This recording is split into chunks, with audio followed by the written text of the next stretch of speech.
दरवर्षी ठाणे महानगरपालिकेतर्फे पावसाळ्यापूर्वी मे आणि जून महिन्यामध्ये झाडांच्या धोकादायक फांद्यांची छाटणी केली जाते. मात्र पावसाळ्यात वादळी वाऱ्यामुळे आणि अन्य नैसर्गिक कारणांमुळे काही झाडं उन्मळून पडतात, ज्यामुळे नागरिकांच्या जीवास आणि मालमत्तेस धोका निर्माण होतो. या पार्श्वभूमीवर संभाव्य धोके टाळण्यासाठी यावर्षी नियोजित वेळेच्या 2 महिने आधीपासूनच म्हणजेच मार्च महिन्यापासूनच धोकादायक फांद्या काढण्याच्या मोहिमेची सुरुवात करण्यात आल्याची माहिती ठाणे महानगरपालिकेचे अतिरिक्त आयुक्त संदीप माळवी यांनी दिली आहे. महापालिका आयुक्त सौरभ राव यांच्या निर्देशानुसार शहरातील प्रमुख रस्ते, पदपथ, सार्वजनिक ठिकाणं, शाळा, रुग्णालय, उद्यानं, चौक, बस स्टॉप आणि रहिवासी परिसरातील धोकादायक फांद्यांची छाटणी करण्यात येत आहे. पावसाळ्यात विद्युत तारा आणि झाडांच्या फांद्यांचा संपर्क होऊन अपघात होण्याची शक्यता लक्षात घेऊन तांत्रिक दृष्टीने ही छाटणी केली जात आहे. त्यासाठी प्रभाग समितीने सर्वेक्षण करण्यात आलं असून सुमारे 6,367 झाडांच्या धोकादायक फांद्या काढण्यात येत असल्याचंही माळवी यांनी स्पष्ट केले. या मोहिमेची माहिती देण्यासाठी महापालिका मुख्यालयातील नरेंद्र बल्लाळ सभागृहात पत्रकार परिषदेचं आयोजन करण्यात आलं होतं. या वृक्ष प्राधिकरण विभागामार्फत ठाणे महानगरपालिकेच्या सर्व प्रभागातील माजी नगरसेवक, लोकप्रतिनिधी यांच्याशीही या मोहिमेबाबत संपर्क साधण्यात आलाय. त्यांच्याशी समन्वय साधून आवश्यक त्या ठिकाणी झाडांच्या धोकादायक फांद्यांची छाटणी करण्यात येत असल्याचंही माळवी यांनी नमूद केलं.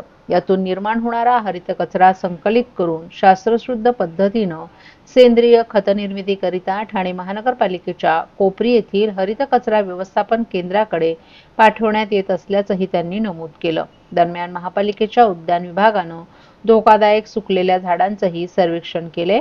तरीही नागरिकांनी परिसरातील धोकादायक झाडांबाबत ठाणे महानगरपालिकेच्या वृक्ष प्राधिकरण विभागास त्वरित माहिती द्यावी. ही मोहीम केवळ झाडांची छाटणी करण्यापुरती मर्यादित न राहता शहरातील हरित क्षेत्र टिकवण्याच्या दृष्टीनं महत्त्वाचं पाऊल आहे. या मोहिमेत नागरिकांनी सक्रिय सहभाग घेऊन शहराच्या पर्यावरण संवर्धनासाठी सहकार्य करावं, असं यावेळी अतिरिक्त आयुक्त माळवी यांनी सांगितलं. आपण दरवर्षी जे वृक्ष छाटणी करतो पावसाळ्याच्या आधी, धोकादायक स्थितीत असलेले जे वृक्ष असतील, त्यांच्या फांद्या असतील, त्याच्यावर आपण कारवाई म्हणून आपण 15 मे पासून दरवर्षी आपण वृक्षांची छाटणी करतो. ज्या धोकादायक फांद्या असतो, परंतु यावेळेला माननीय आयुक्त महोदयांनी ती कार्यवाही लवकर करावी, जेणेकरून पावसाच्या आधी कुठल्याही पद्धतीचं वृक्ष छाटणीचं एखादं काही राहू नये आणि त्यात पावसाळ्यामध्ये धोका निर्माण होऊ नये. यासाठी आपण 15 मार्च पासून शहरामध्ये प्रभाग समितीने धोकादायक झाडांच्या फांद्यांची छाटणी मोहीम सुरू केलेली आहे. त्यासाठी आपण जे काही सार्वजनिक ठिकाण असतील, उद्यान असतील, पदपथ असतील, बस स्टॉप असतील, या सर्व ठिकाणी जे काही धोकादायक स्थितीत असलेल्या झाडांच्या फांद्या असतील त्या आपण छाटणीचं मोहीम सुरू केलेली आहे. साधारणपणे शहरामध्ये 6,367 झाडांचं आपण सर्वेक्षण केलंय प्रभाग समितीने आहे आणि त्या झाडांचं आपण आता छाटणीला सुरुवात करतोय. कुठलीही सावली नष्ट होणार नाही याची काळजी घेऊन, आता उन्हाळा, कडक उन्हाळा याची जाणीव आम्हालाही आहे, परंतु हे करत असताना आपण त्या झाडाची सावली नष्ट होणार नाही. केवळ ज्या धोकादायक स्थितीत असलेल्या ज्या फांद्या आहेत त्या फांद्यामुळे कुठल्याही परिस्थितीमध्ये सावलीला बाधा येणार नाही, अशाच पद्धतीचं ट्रिमिंगचं नियोजन आपण केलेलं आहे. प्रभाग समितीने आपण तशी मॅनपॉवर, मशिनरी उपलब्ध करून दिलेली आहे. त्याच्यावर आपण कंत्राटदारांना सूचना दिलेल्या आहेत. आमचे अधिकारी तैनात केलेले आहेत प्रत्येक प्रभाग समितीने आहे आणि त्याच्यावर प्रभाग म्हणजे झोन नुसार आपण आपले वरिष्ठ अधिकारी त्याचं मॉनिटरिंग करण्यासाठी आपण नियुक्त केलेले आहेत. त्याच्यामुळे अतिशय व्यवस्थितपणे झाडाला बाधा होणार नाही आणि अनावश्यक वृक्ष छाटणी होणार नाही याच्या सूचना आपण ऑलरेडी त्या ज्या ठेकेदारांनी दिलेल्या आहेत. महाराष्ट्रातील भगिनींना आधार देणारी राज्य शासनाची मुख्यमंत्री माझी लाडकी बहीण योजना. या योजनेअंतर्गत अल्प उत्पन्न गटातील 21 ते 65 वयोगटाच्या भगिनींना मिळणार दरमहा 1,500 रुपयाची मदत. अर्ज करण्यासाठी 31 ऑगस्ट 2024 पर्यंत मुदतवाढ. कुटुंबाचं वार्षिक उत्पन्न 2.5 लाख रुपयांपेक्षा कमी असलेल्या महिला पात्र. कुटुंबाकडे पिवळं किंवा केशरी रेशन कार्ड असल्यास उत्पन्नाचा दाखला आवश्यक नाही. पांढरं रेशन कार्ड असेल किंवा रेशन कार्ड नसेल तर कुटुंबाचं वार्षिक उत्पन्न 2.5 लाखांपेक्षा कमी असल्याचा दाखला आवश्यक. योजनेसाठीचा ऑनलाईन अर्ज नारी शक्ती दूत ऍप वरून किंवा पोर्टलवर भरता येईल. ज्या भगिनींना ऑनलाईन अर्ज भरता येत नसेल त्यांच्यासाठी अंगणवाडी, ग्रामपंचायत, वॉर्ड ऑफिस, सेतू सुविधा केंद्रामध्ये किंवा आशाताई बचत गटाच्या CRP यांची मदत उपलब्ध. आता आपल्याला अभिमानाने म्हणता येईल, सुखी आणि सुरक्षित आहे माझी लाडकी बहीण.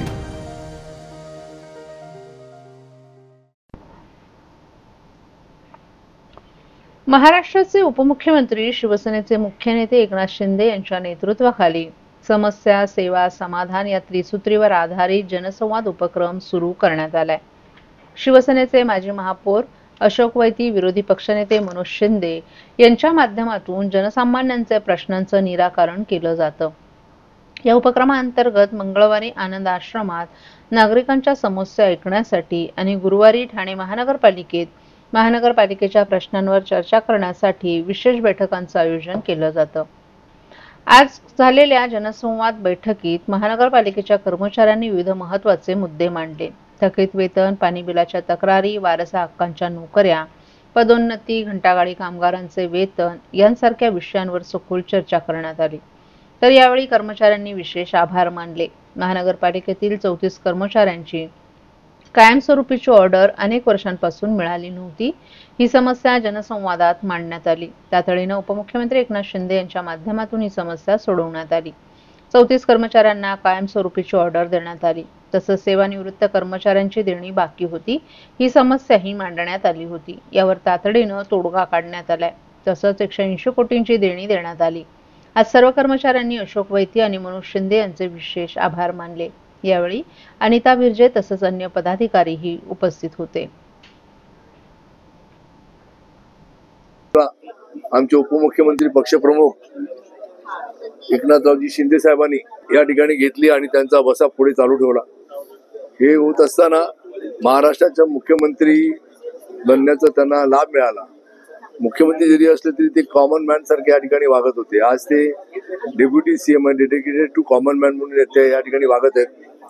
आणि मग युती सरकारचा सर्वसामान्य गरीब माणसाला फायदा कसा व्हायला पाहिजे, गरीब माणसाच्या अडीअडचणींना कसं युती सरकार उभं राहिलं पाहिजे, त्यांच्या प्रश्नाला कसं सामोरं जाता आलं पाहिजे, त्यांचं समस्याचं निवारण कसं करता आलं पाहिजे, या सर्व गोष्टीसाठी त्यांनी आम्हाला सूचना केल्या की तुम्ही ठाण्यामध्ये दिघे साहेबांची जी प्रथा चालू केली होती ती मी पुढे चालवली, ती तुम्ही पुढे चालू ठेवा. कारण आज ते महाराष्ट्राचे एक जबाबदार नेते, शिवसेनेचे जबाबदार नेते म्हणून काम करतात. आणि उपमुख्यमंत्री म्हणून काम करत असताना प्रत्येक जिल्ह्यामध्ये नागरिकांचे प्रश्न सुटावेत अशा सूचना दिल्यानंतर, ठाण्यामध्ये देखील आम्हाला सूचना दिल्यानंतर आज आम्ही मंगळवारी आनंद आश्रम आणि गुरुवारी महानगरपालिकेच्या संबंधित प्रश्न घेऊन या ठिकाणी बसतो. अशोक वैती साहेब, आम्ही ही सर्व टीम या ठिकाणी कार्यरत आहे. आणि तुमच्या माध्यमातून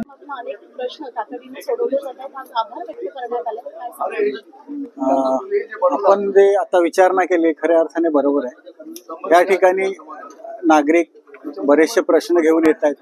काही ठाणे महापालिकेचे कर्मचारी असतील की ठाणे महापालिकेच्या हद्दीत लोक राहणारे असतील, काही पाण्याचे प्रश्न असतात किंवा टॅक्सच्या संदर्भात असतील किंवा इतरही बिल्डर फसवणूक करत असतील, काही जागा अजूनही विस्थापितांची पुनर्वसन झाले, अशा अनेक प्रश्न या ठिकाणी येत असतात. आपण पाहिलं असेल की आज जो प्रश्न सुटलेला आहे, 2 प्रश्न गेल्या 4-5 दिवसापूर्वी मागच्या गुरुवारी प्रश्न मांडला आणि ह्या गुरुवारपर्यंत सुटला. जे 34 कर्मचारी होते, अनेक दिवसापासून त्यांचे कायमस्वरूपीची ऑर्डर मिळाली नव्हती. या संदर्भात आम्ही शिंदे साहेब, आपले मुख्यमंत्री शिंदे साहेब यांना सांगितलं आणि तशा प्रकारचे त्यांनी आयुक्तांना फोन केले. त्यांचा पाठपुरावा देखील आम्ही केला आणि आज पाठपुरावा केल्यानंतर त्यांना कायमस्वरूपीची ऑर्डर 2 दिवसापूर्वी मिळाली. खऱ्या अर्थाने सेवा जी आपण करतोय त्याच्यामध्ये त्यांना आनंद मिळाला, तो समाधान आहे आमचा. समस्या, सेवा आणि समाधान ह्या आपण ह्याच्याखाली काम करतोय. आणि त्यानंतर काही देणी होती महापालिकेची, जे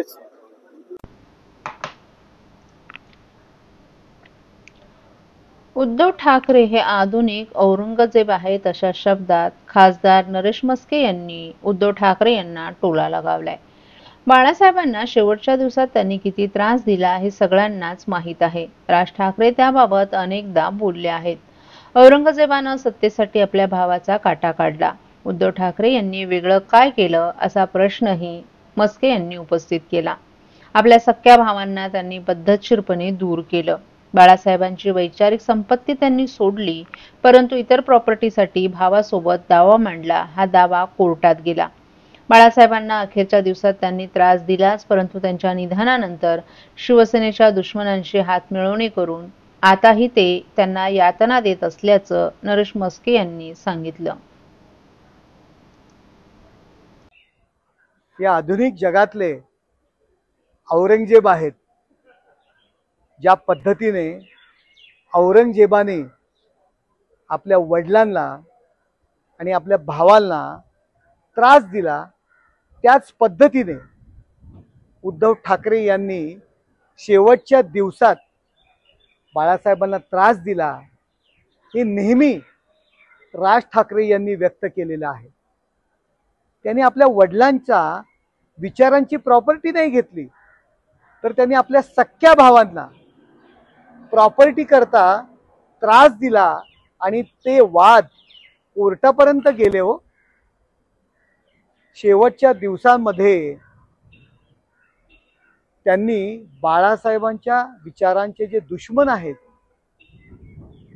त्यांच्याशी हातमिळवणी केली. हो, बाळासाहेबांच्या दुश्मनांच्या हातमिळवणी बाळासाहेब गेल्यानंतर, म्हणजे गेल्यानंतरही त्यांनी बाळासाहेबांना यातना दिलेल्या आहेत. असे हे उद्धव ठाकरे आधुनिक जगातले औरंगजेब आहेत. हो, आपल्या भावांचा सुद्धा प्रॉपर्टी करता त्यांनी काटा काढला. जे आपल्या भावांचे नाही झाले ते जनतेचे काय होणार आहेत?